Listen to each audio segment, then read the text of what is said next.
അൻവർ എന്ന അപ്പകഷ്ണത്തിൽ ബി.ജെ.പി. എന്തുകൊണ്ട് ഇതുവരെ കൊത്തുന്നില്ല എന്നായിരുന്നു എല്ലാവരുടെയും ഒരു ചിന്ത. ഇതാ ബി.ജെ.പി. ആഞ്ഞു കൊത്തിയിരിക്കുന്നു അൻവർ എന്ന അപ്പകഷ്ണത്തിൽ. ബി.ജെ.പിക്ക് എന്തെങ്കിലും ഒരു പോർമുഖം തുറക്കാൻ അവസരം ലഭിക്കുന്നത് നോക്കി നിൽക്കുകയായിരുന്നു നേതാക്കൾ. ഇപ്പോഴിതാ ശോഭാ സുരേന്ദ്രൻ ആഞ്ഞടിച്ചിരിക്കുന്നു. അൻവറിനെ ഇത്രയ്ക്ക് വിശ്വസിക്കണമോ? അയാൾ അവിശുദ്ധമായ ബിസിനസ്സൊക്കെ ചെയ്യുന്ന വ്യക്തിയല്ലേ? അൻവറിൻ്റെ വാക്കുകൾക്ക് ഇത്രയധികം വില കൊടുക്കേണ്ടതുണ്ടോ എന്നാണ് ശോഭാ സുരേന്ദ്രൻ്റെ ചോദ്യം. അൻവറിനെതിരെ കേന്ദ്ര ഏജൻസികളുടെ അന്വേഷണം ആവശ്യപ്പെട്ട് ബി.ജെ.പിയും താനും, അതായത് സ്വന്തം നിലയ്ക്കും പരാതികൾ നൽകിയിട്ടുണ്ടെന്നും ശോഭാ സുരേന്ദ്രൻ പ്രഖ്യാപിച്ചു.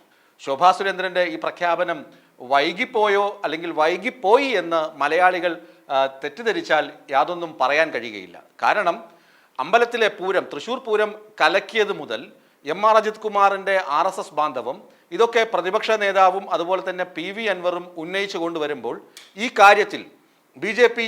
കൊടിയ മൗനമാണ് പാലിച്ചിരുന്നത്. ഇടയ്ക്ക് വാചസ്പതി സുജയ്യ പാർവതിയുടെ മുന്നിൽ പോയി അടിവാങ്ങി തിരിച്ച് വരികയും ചെയ്തു ഈ വിഷയത്തിൽ. എന്തുകൊണ്ടാണ് ബി.ജെ.പി. ഇതുവരെ മിണ്ടാതിരുന്നത് എന്ന ചോദ്യത്തിന് കൂടി ഉത്തരമാണ് ശോഭാ സുരേന്ദ്രൻ പറയുന്നത്.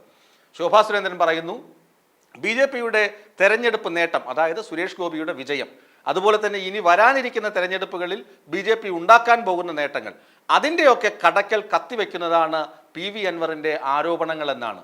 ഇതുതന്നെയല്ലേ ശരിക്കും CPM നേതാക്കളും പറയുന്നത്? ഇതുതന്നെയല്ലേ പിണറായി വിജയനും പറയാതെ പറയുന്നത്? അൻവറിനെതിരെയുള്ള അന്വേഷണം, അൻവറിൻ്റെ സ്ഥാവര ജംഗമ വസ്തുക്കളൊക്കെ നിയമവിധേയമാണെന്നുള്ള അന്വേഷണം, കോട്ടയത്ത് കേസ്, ഇതൊക്കെ വരുന്നത് എങ്ങനെയാണ്? അൻവർ അനഭിമതനായപ്പോൾ CPM അൻവറിനെ പതിയെ തള്ളിപ്പറയുന്നു. CPM തള്ളിപ്പറയുമ്പോൾ അൻവറിനെ മാത്രമല്ല ഒരു ന്യൂനപക്ഷ വിഭാഗത്തെ ആകെ അടച്ചാക്ഷേപിക്കുന്ന തരത്തിൽ അൻവറിൻ്റെ പോരാട്ടങ്ങളെല്ലാം വർഗീയത നിറഞ്ഞതാണ്, മതരാഷ്ട്രീയം ആണ്, ഇസ്ലാമിക് പൊളിറ്റിക്കൽ ഇസ്ലാമാണ് അൻവർ. ആ തരത്തിലൊക്കെ CPMകാർ ഒന്ന് മോൾഡ് ചെയ്ത് കൊടുക്കുന്നു. പ്രത്യേകിച്ച് AK ബാലനും പിണറായി വിജയനും അതുപോലെ ഉള്ള വലിയ നേതാക്കളാണ്. അണികളല്ല, അണികൾ അൻവറിനെ കൈവിട്ടു എന്ന് ഇനിയും പറയാറായിട്ടില്ല. അപ്പോൾ വലിയ നേതാക്കൾ മോൾഡ് ചെയ്ത് ഒരു മാതൃക പുറത്തേക്ക് വിടുകയാണ്. PV അൻവർ എന്ന വ്യക്തി ഇങ്ങനെ കളങ്കിതനാണ്, അയാൾക്കെതിരെ പൊളിറ്റിക്കൽ ഇസ്ലാമാണ് അയാളെ സംരക്ഷിക്കുന്നത് എന്ന തരത്തിലൊരു പ്രചരണം CPM തുടങ്ങി വെച്ചു. അതിൻ്റെ വാല് പിടിച്ചാണ് ബി.ജെ.പി. രംഗത്ത് വരുന്നത്. അത് വളരെ രസകരമാണ്. കാരണം ബി.ജെ.പിക്ക് അറിയാം, ഇപ്പോൾ ചൂണ്ട എറിഞ്ഞാലേ മീൻ കൊളുത്തുകയുള്ളൂ. ഭൂരിപക്ഷ സമുദായത്തെ CPM ഹൈജാക്ക് ചെയ്ത് കൊണ്ടുപോകും. CPMലേക്ക് ഭൂരിപക്ഷ സമുദായം അടുക്കും. കാരണം ന്യൂനപക്ഷ പ്രീണനമാണ് CPM നടത്തുന്നത് എന്നായിരുന്നു ഇതുവരെ ബി.ജെ.പിയുടെ ആരോപണം. ഇപ്പോൾ ബി.ജെ.പി. മാറി ചിന്തിക്കുന്നു. കാരണം CPM ആ ലൈന് ലോക്സഭാ തെരഞ്ഞെടുപ്പോടുകൂടി ആ ലൈനിൽ നിന്ന് അകന്നു. ന്യൂനപക്ഷമല്ല, ഭൂരിപക്ഷ സമുദായങ്ങൾ കൂടെ നിന്നാൽ മാത്രമേ ഇനി വോട്ട് നേടാൻ കഴിയുകയുള്ളൂ. കാരണം തൃശ്ശൂർ പൂരത്തിൻ്റെ കിട്ടിയ അടി ഇതുവരെ CPMനോ ഇടതുമുന്നണിക്കോ മറക്കാറായിട്ടില്ല, സുരേഷ് ഗോപിയുടെ വിജയവും.